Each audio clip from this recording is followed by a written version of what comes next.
نمیکنه موسه رو میگیره بعدا نام نیک نهادن. نام نیک نهادن که طفلک حق الولد علی والدی ان یحسن اسمه، حق کودک در گردن پدر یکی از حقاش همه که نام نیکش میذاره. نام نیک کدام نام هست؟ کدام نام نیک میگیم؟ این سوال که ما پیامبر صلی الله علیه و سلم هم میپرسیم که کدام نام نیک است؟ حبیب خدا صلی الله علیه و سلم در حدیث مبارک میگه احب الاسماء الی الله تعالی ما تعبد له.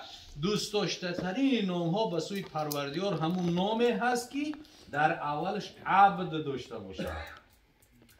عبدالرحمن، عبدالرحیم، عبدالکریم، عبدالحلیم، عبدالسلیم، عبدالرؤوف، عبدالغفور، عبدالستار، همه این نامی که در اولش عبد داره بهترین نام است. اما چند نام هست که در بین ما و شما هست اما رخصت نیست شرعاً. عبد رسول یه خیلی معناش درست نمیشه. بنده پیغمبر، ما بنده پیغمبر، ما بنده الله. عبد رسول درست نیست. یا عبد نبی خیلی درست نیست. عبد خلیل هیچ کجا نام خدا خلیل نیومده است که ما عبد خلیل بگیم. نیومده است خلیل نام خدا خلیل. عبد خلیل نمیشه. هر نامی که در اولش عبد میره در دوامش باید نام خدا یا صفت خدا باشه. خب بهتر پیامبر صلی الله علیه و سلم در حدیث مبارک بیان میکنه که اذا ابردتم الی بریدا فابعثوه حسن الوجه و حسن الاسم. یعنی اذا ارسلتم الی رسولا، وقتی که شما یک کسی را رسول میفرستین به سوی من، کسی را فرستین که نام نیک داشته باشه و روی نیک. اگه نام نیک فهمیدیم عبد داشته باشه. نامای پیامبر صلی الله علیه و سلم حتی که جای هست که میگه پیامبر هر کس که 3 بچه داشته باشه یک بچهش اگر از نامای من همون جفا کرده است. چه خیلی پیامبر صلی الله علیه و سلم از دوست میداری که نامای بچه تا یک تاش نام پیغمبر رو نمینه. یه از محبت از باید نام پیامبر. امروز در دنیا یکم نام محمد است، احمد است که دنیا را مرا پخش کردگی است. خب نامای پیامبرای پیشینه، نامایی که بسیار نامای خوبن در اخیرشون، مثلا که الله دارد، حبیب الله، شمس الله، فضل الله، رحمت الله، دیگر یا نامای در اخیر دین داره، بدر دین و شمس دین و قمر دین و این طرفتن میگیره. نامای هست هر نامی که معناش خوب باشه و درسته، اما نامی که معناش نادرست باشه یا تاریخی بد داره. اما نام تاریخش میبین نام یگون کافی داره، فرعون نمرود داره، یگون نامی هسته که مثلا که در دنیا تاریخ پورا باید تغییر شد. پیامبر صلی الله علیه و سلم عادت مبارک همی بود که مردم از نامهاشون میپرسید. کسی را پرسید نام چیه؟ گفت عبد شمس، معنیش بنده افتاب. پیامبر صلی الله علیه و سلم نه گفت تو بنده افتاب، تو بنده الله هستی، عبدالله هستی. کسی را پرسید چیه؟ عبدالعزا، عزا و لات و منات و هبل نامهای همون بتان بنده بت. این هم پیامبر صلی الله علیه و سلم تغییر داد. یا نامهایی که معنای خوب ندارن. رسول خدا صلی الله علیه و سلم وقتی که امام حسن تولد شد به خانه حضرت علی رضی الله تعالی عنه اومد گفت ای علی، گفت نامی به فرزنده که چی نامدی؟ حضرت علی گفت حرب. حرب معناش جنگ. پیامبر صلی الله علیه و سلم نه گفت حرب نه، نامی حسن. یک سال پس که امام حسن تولد شد پیامبر صلی الله علیه و سلم گفت علی، گفت نام فرزنده چی باشه؟ گفت حرب. همین نام دوست می‌داشته. گفت نه این حسینه، ایشون حسین نام کرد.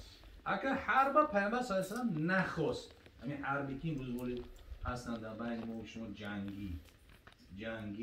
جنگی خانو، همه جنگ چی خوبی داره که نامی فرزند همه می‌دونه.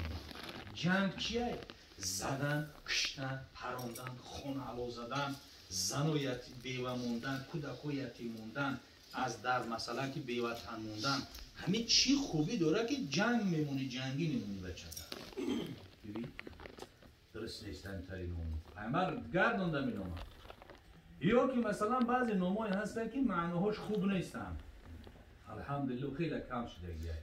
این همی تور و تیشا و سنگ و کلوخ و این همی دیگه بلقا و چیز همی نامو که پر بدن و صفال و حتی نامایی بود که پرتو، این پرتو در قطعه موسیقی پرتو نمیشته گیره، یعنی موسیقی نمیکنی بچه تا پرتو.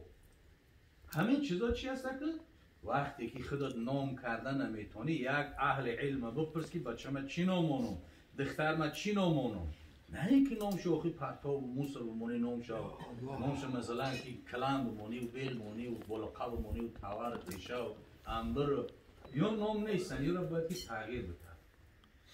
یک نفر مصفیده در همون قوم دوره خطیبیده، بعد بابای خورکش نمیدوش، بعد کم وقتی من میگم بابای گلکش من میگفتم، ای خورکش در گلکش خوب نیست، گل یک چیزی سبو کرد، بوی خشرو داره، گلکش آخی خورکش چخیل نمی درشت نه. بعد قریب که هم پدر شده حقش دوی بعد بگه، گفت همون رحمتی چی بود ما که دیگه همین خورکش نوم که 70 ساله عربو چکی نمیبرو. یعنی همین نام چی هست که باید یه نامی خوب باشه، نامی خوب باشه که معنای خوب داشته باشه.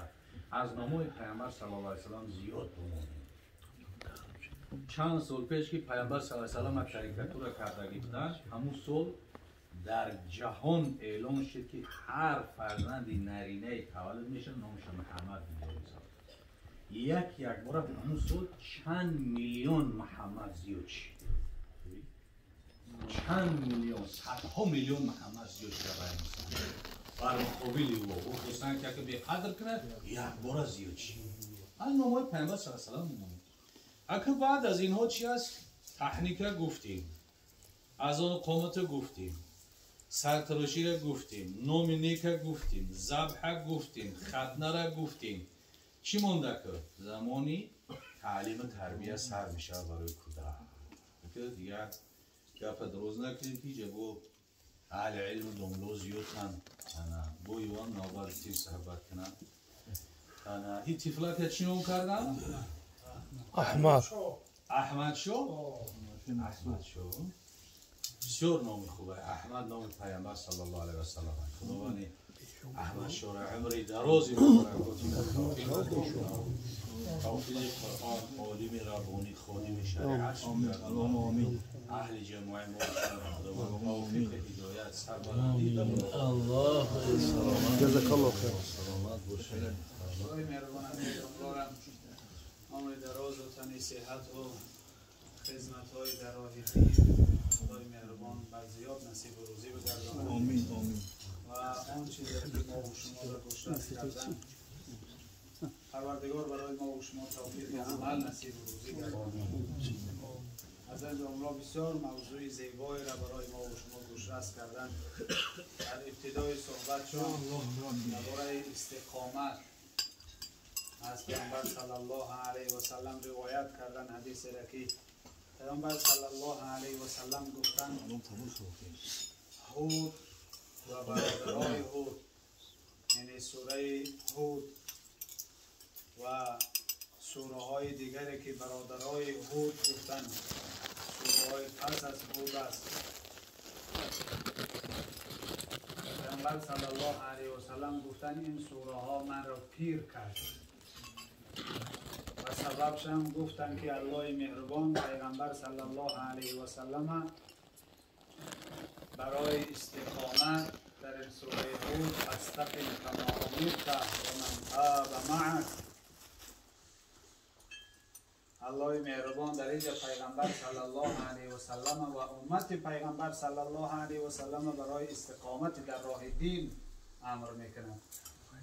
حضرت داملا بسیار موضوع زیبایی را در ابتدا برای ما و شما گوشرس کردن که استقامت در راه دین هم برادر عزیز بسیار لازم است که مسلمان باید استقامت در راه دینش داشته باشد، پایبند راه دین باشد، در راه دینش استوار باشد، برای نماز و روزش استوار باید باشد، برای حفظ ایمانش باید سعی داشته باشد، برای اینکه ایمان و نماز و روزه و تقواش ایدس نروه باید احتیاطکاری ها داشته باشد. این آیه معناش همین است فاستقم کما امرت و من تاب معک.